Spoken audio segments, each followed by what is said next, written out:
Hello guys, welcome back to my channel study point. आज हम start करने जा रहे हैं साइंस का नेक्स्ट सेशन, जिसमें आज हम करेंगे कुछ और इम्पोर्टेंट क्वेश्चन। आपको पता है अभी रेलवे की एग्ज़ाम डेट आ चुकी हैं, बाकी भी exam day to day start हो जाएंगे। तो आई होप आपको वीडियो पसंद आ रहे होंगे। वीडियो पसंद आए तो वीडियो को लाइक करें। चैनल को अभी तक सब्सक्राइब नहीं किया है तो please subscribe the channel. Video को लाइक और ज़्यादा से ज़्यादा शेयर करें। और आपको सारी वीडियो प्लेलिस्ट में मिल जाएगी, तो प्लीज़ चेक द प्लेलिस्ट। आपको सारी वीडियोस मिल जाएंगी जितने भी हमारे द्वारा पढ़ाई गई हैं, तो आप सारी वीडियो को वहाँ से वॉच कर सकते हैं। अगर आपने इसके पहले के सेशन नहीं देखे हैं, जो 9 सेशन हो चुके हैं, तो पहले आप प्रीवियस सेशन वॉच करें। वीडियो को शेयर करना ना भूलें। चलते हैं आज के क्वेश्चन स्टार्ट करते हैं।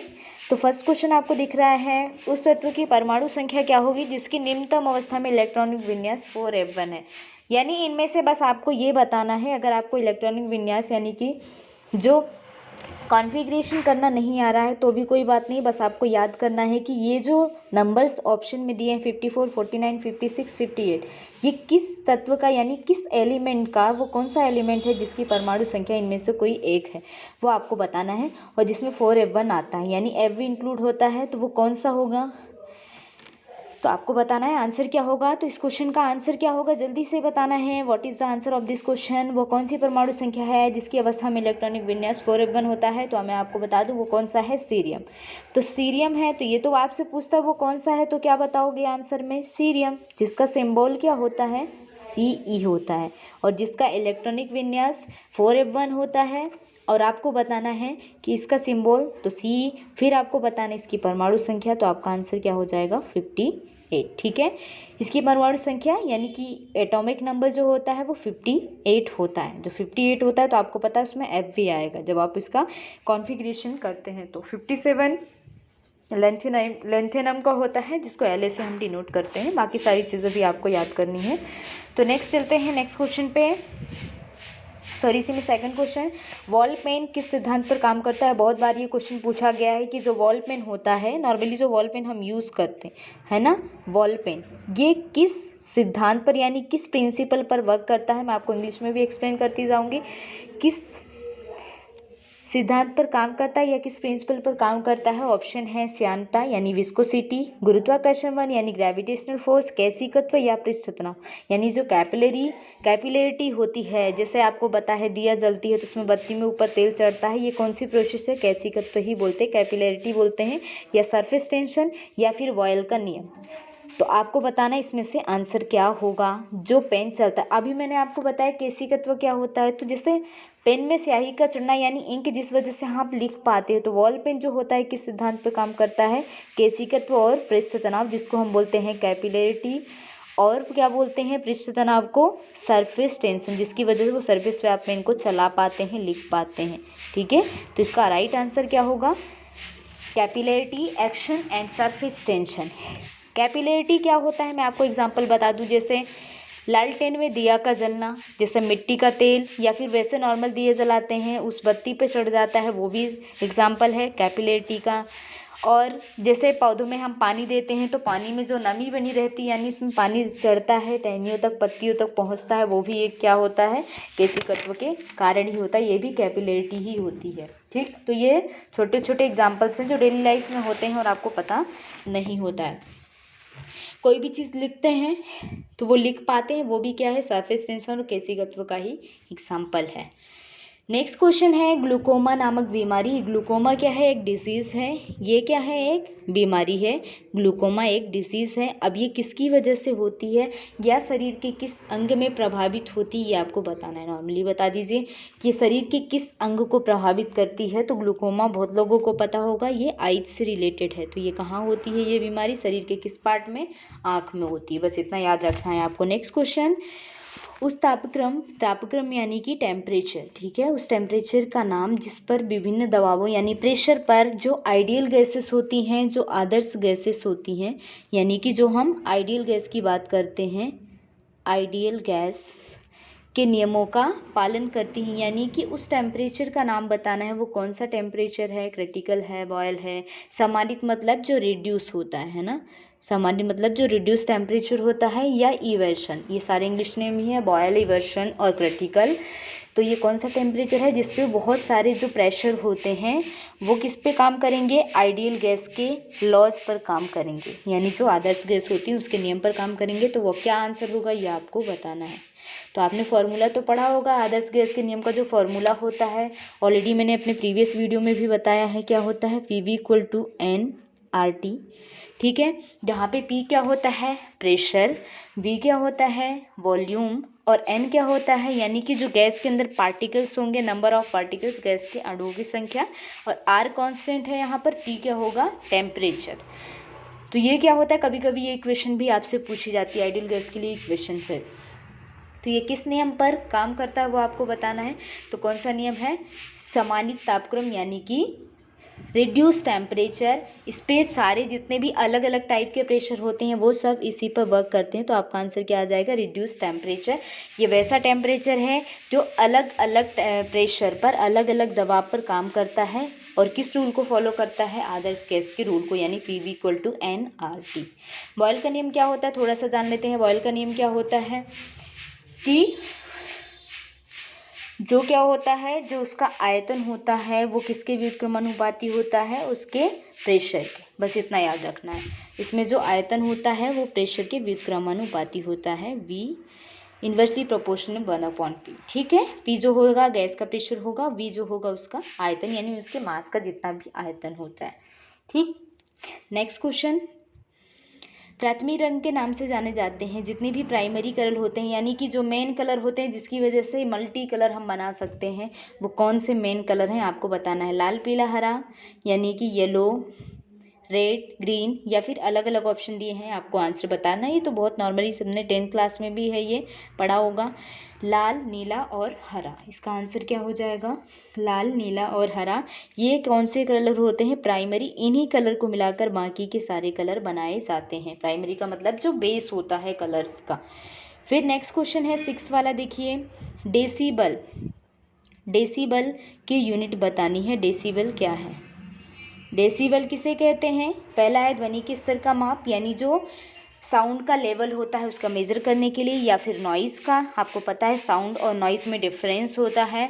संगीत का यंत्र, यानी जो संगीत की ध्वनि सुनाई देती है, जो म्यूजिक की होती है, या फिर धनु की आवृत्ति, यानी कि साउंड की फ्रिक्वेंसी, किसको बोलते हैं डेसिबल। आप किसको बोलोगे, डेसिबल आपको पता है कि साउंड की यूनिट होती है, लेकिन किस टाइप की साउंड होनी चाहिए उसके लिए, ये आपको बताना है।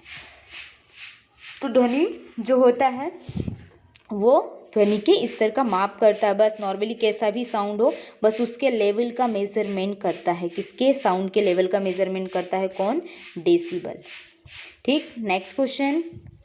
द्रव्य या पदार्थ, देखो इस द्रव में और द्रव्य में डिफरेंस होता है। द्रव्य का मतलब होता है तीनों ही चीज़ें आ जाएंगी, सॉलिड, लिक्विड गैस, यानी ठोस, द्रव, गैस। द्रव का मतलब होता है ओनली लिक्विड, तो यहाँ पे द्रव्य लिखा, या फिर पदार्थ बोलो। और ऊर्जा के बीच में जो आपसी संबंध होता है, तो सबसे पहले किस साइंटिस्ट के द्वारा बताया गया था। कोई भी मैटर है और एनर्जी, मैटर और एनर्जी के बीच का रिलेशन, यानी पदार्थ और ऊर्जा के बीच का संबंध सबसे पहले कौन से साइंटिस्ट ने बताया था, यह आपको आंसर बताना है। तो आंसर क्या होगा, जल्दी से आपको आंसर बताना है। क्वेश्चन नंबर 7 क्या बोल रहा है कि द्रव्य और ऊर्जा के बीच में सबसे पहले रिलेशन किसने बताया था, यह आपको बताना है। द्रव्य और ऊर्जा के बीच का रिलेशन सबसे पहले किसने बताया था, आइंस्टीन ने बताया था। ठीक है, जिसकी इक्वेशन क्या है, बहुत बार पढ़ी होगी, E = mc², E = mc², जहाँ पे E क्या है, एनर्जी, M क्या है, पदार्थ का द्रव्यमान जो kg में होगा, और C क्या है यहाँ पर, प्रकाश का वेग, जो कितना होता है प्रकाश का वेग, 3 × 10⁸ आपसे पूछा भी जाता है मीटर/सेकेंड। ठीक, आदर्श एमीटर, नेक्स्ट क्वेश्चन। आदर्श एमीटर का प्रतिरोध, अमीटर लिखा है, मीटर नहीं लिखा, अमीटर का प्रतिरोध, यानी कि जो एमीटर होता है, एमीटर क्या होता है, जो विद्युत धारा को मेजर करने के लिए यूज किया जाता है, वो एमीटर कहलाता है। ये कि यंत्र है। प्रतिरोध कितना होना चाहिए, अगर एक आइडियल एमीटर की बात करते हैं तो उसका प्रतिरोध कितना होता है, आपको याद रखना है कितना होता है, 0, यानी कि 0। ठीक है, जैसे गैल्वानोमीटर और एमीटर में क्या डिफरेंस होता है, जो गैल्वानोमीटर होता है ये इसके मैग्नेटिक इफेक्ट पर कार्य करता है, ठीक है। इसकी सहायता से हम जैसे मेगा में एम्पियर तक की धारा को हम मेजर कर सकते हैं। और ये एक प्रतिरोध की तरह, तो जिसको हम संट करके कभी नाम दिया जाता है, इसको हमेशा पैरेलल में जोड़ा जाता है, आपसे पूछा जाता है, जो गैल्वानोमीटर होता है, ठीक है। और अगर आइडियल एमीटर की बात करेंगे तो उसकी वैल्यू हमेशा जो रेजिस्टेंस होगा, जो प्रतिरोध होगा, वो 0 होगा। नेक्स्ट क्वेश्चन, अमोनियम नाइट्रेट को गर्म करने पर नाइट्रोजन की कौन सी ऑक्साइड बनती है। अमोनियम नाइट्रेट को गर्म करने पर नाइट्रोजन की कौन सी ऑक्साइड बनती है, ये बताना है। अमोनियम नाइट्रेट को गर्म करने पर नाइट्रोजन की कौन सी ऑक्साइड बनती है। तो नाइट्रोजन ऑक्साइड, कौन सी ऑक्साइड बनेगी, अमोनियम नाइट्रेट N2O, कौन सी बनेगी N2O, ऑप्शन नंबर 3 N2O, ठीक। और इसी को हम बोलते हैं लाफिंग गैस। पूछा जाता है लाफिंग गैस कौन सी, यानी हंसाने वाली गैस, तो इसी को बोला जाता है नाइट्रोजन ऑक्साइड को, ठीक है। और इसका यूज नॉर्मली बेहोश करने के लिए किया जाता है। किसी को बेहोश करने के लिए पूछा जाता है कौन सी गैस यूज होती है, तो यही होती है लाफिंग गैस। मार्स गैस का मुख्य अवयव क्या है, यानी मार्स गैस में जो मुख्य मेन जो इंग्रेडिएंट या मेन तत्व कौन सा प्रेजेंट होता है, वो मैं आपको बता दूं, बहुत सिंपल सा है, बहुत बार ये कॉमन क्वेश्चन है। कौन सा होता है, CH4, जिसको हम क्या बोलते हैं, मीथेन। क्या बोलते हैं, मीथेन। तो मार्स गैस में क्या होता है, मीथेन होता है। मीथेन को, और कभी पूछा जाता है मीथेन को और क्या नाम बोला जाता है, तो मीथेन को मार्स गैस भी बोला जाता है। और जो बायोगैस होती हैं उनमें जो मीथेन होता है वो 65% प्रेजेंट होता है, ठीक है। और जैसे बायोगैस को जलने पर आपको पता है धुआं उत्पन्न नहीं होता है, वो कैसा होता है, नेचुरल होता है। बायोगैस उत्पन्न करके हम बहुत सारी बीमारियों से भी बच सकते हैं, ठीक। नेक्स्ट क्वेश्चन, एक द्रव्य का बूंद, नेक्स्ट 11th वाला, एक द्रव्य का बूंद कई छोटे छोटे बूंदों में विभक्त हो जाता है, यानी जो वाटर होता है अलग अलग ड्रॉप्स में, बूंद का मतलब क्या है, ड्रॉप, अलग अलग ड्रॉप में अगर वो कन्वर्ट होता है तो इसकी जो फ्रिस्ट यानी कि जो इसकी सरफेस एनर्जी है वो कितनी होगी, ये आपको बताना है। जो उसकी सर्विस एनर्जी होगी उस पर क्या इफेक्ट पड़ता है, बढ़ेगी, घटेगी, या फिर बिल्कुल भी नहीं बदलेगी, या फिर 0 हो जाएगी, ये आपको बताना है। यहाँ पर आंसर क्या हो गया, द्रव्य की कई बूंदों में बदल जाता है, तो फिर वहाँ पर क्या होगा, इसका आंसर ये आपको बताना है। बदलेगी, घट जाएगी, कम जाएगी, क्या होगा, कमी हो जाएगी उसमें, या फिर बिल्कुल भी चेंज नहीं होगी, इसका आंसर बताना है क्या होगा। तो इसका आंसर आपका क्या हो जाएगा, जल्दी से हम देखने का जल्दी जल्दी क्वेश्चन को करते हैं। एनर्जी क्या होगी, बढ़ेगी, क्योंकि अलग अलग ड्रॉप्स में वो कन्वर्ट होगा तो एनर्जी ऑब्वियस सी बात है क्या होगी, इंक्रीज होगी। नेक्स्ट क्वेश्चन, ट्रायोड का वोल्टेज किस में बढ़ाव निर्भर करता है, यानी कि जो वोल्टेज गेन होते हैं, बढ़ाव का मतलब क्या हुआ, जो वोल्टेज गेन होता है यानी कि जो बढ़ाव होता है वो क्या होता है, ये आपको बताना है। वोल्टेज गेन क्या होगा, ट्रायोड में वोल्टेज गेन, तो ट्रायोड में वोल्टेज गेन आपको बताना है। ट्रायोड में वोल्टेज गेन किस पे डिपेंड करता है, तो आपको बताना है, सिंपल सा है, प्लेट में जो विभव होता है उस पर डिपेंड करना है, क्योंकि हम वोल्टेज की ही बात करते हैं। विभव क्या होता है, कोई भी चार्ज अगर वो इलेक्ट्रिक फील्ड के अगेंस्ट में अगर कोई वर्क किया जाता है, यानी किसी चीज़ को अगर आप अगेंस्ट में वर्क करते हो, उसकी जो डायरेक्शन में कोई भी चार्ज मान लो प्लस है तो अवे फ्रॉम द डायरेक्शन होता है वो, तो अगर उस चार्ज को आप उस डायरेक्शन यानी जो इलेक्ट्रिक फील्ड क्रिएट हो रही है उससे उल्टी साइड लेते हैं, तो जो आप वर्क करते हैं वही आपका क्या होता है, विभव होता है। यहाँ पर किसमें जो ट्रायोड लगे होते हैं उसके प्लेट के बीच का जो विभव होता है ना, वही वोल्टेज गेन पर निर्भर करता है, ठीक है। यानी वोल्टेज गेन मतलब वोल्टेज को बढ़ाने में हेल्प करता है। ट्रायोड को ट्रायोड वॉल्व भी कहते हैं, ठीक है। ऑस्किलेटर में, एम्पलीफायर में, डिटेक्शन में, मॉड्यूलेशन में, इन सब में इसका यूज़ किया जाता है। ये नॉर्मल इसके बारे में जानकारी जो आपको याद रखनी है, ठीक। नेक्स्ट, ये भी बहुत इंपॉर्टेंट क्वेश्चन है, फ्रीडल क्रॉफ्ट अभिक्रिया सबने पढ़ी होगी। फ्रीडल क्रॉफ्ट जो रिएक्शन होती है उसमें जो कैटेलिस्ट होता है यानी कि जो उत्प्रेरक होता है, कैटेलिस्ट यानी जो पार्टिसिपेट करते हैं, कैटेलिस्ट होता है, जो उत्प्रेरक होता है वो कार्यकर्ता कौन सा होता है, सोडियम होता है, पोटेशियम होता है, जिंक ऑक्साइड, या फिर इनमें से कोई नहीं, ये आपको बताना है। तो आपको नॉर्मली पता हो जब फ्रीडल क्रॉफ्ट अभिक्रिया होती है या लेविस अम्ल द्वारा, यानी जो लेविस एसिड होता है उसमें प्रेरित जो एरोमेटिक यौगिक होते हैं उसका एसाइलीकरण या फिर एल्कलाइजेशन के लिए यूज किया जाता है। तो यहाँ पर आंसर क्या होगा आपका, इनमें से कोई नहीं, क्योंकि ऑप्शन में ऐसा कुछ भी नहीं दिया है। इसका नॉर्मली किसमें, लेविस एसिड द्वारा जो प्रेरक होता है लेविस एसिड होता है जिसमें पार्टिसिपेट करता है। नेक्स्ट क्वेश्चन 14, एक भूस्थायी यानी कि जो भूस्थायी उपग्रह होते हैं, सैटेलाइट होती है, पृथ्वी के चारों ओर किस तरह भ्रमण करती है, पूर्व से पश्चिम, उत्तर से दक्षिण, दक्षिण से पूर्व, या पश्चिम से पूर्व, क्या आंसर होगा। जो जियो जो स्टेशनरी होते हैं सैटेलाइट्स, वो पृथ्वी के चारों ओर किस डायरेक्शन में रिवॉल्वेशन करते हैं, तो वो कौन सी डायरेक्शन में करते हैं, पश्चिम से पूर्व। जो ऑप्शन नंबर कौन से दिया है, लास्ट वाला ऑप्शन नंबर डी। तो कौन सा आपको डायरेक्शन पूछी गई, कई बार एग्जाम में ये क्वेश्चन आए, सारे क्वेश्चन बहुत इंपॉर्टेंट है, पश्चिम से पूर्व।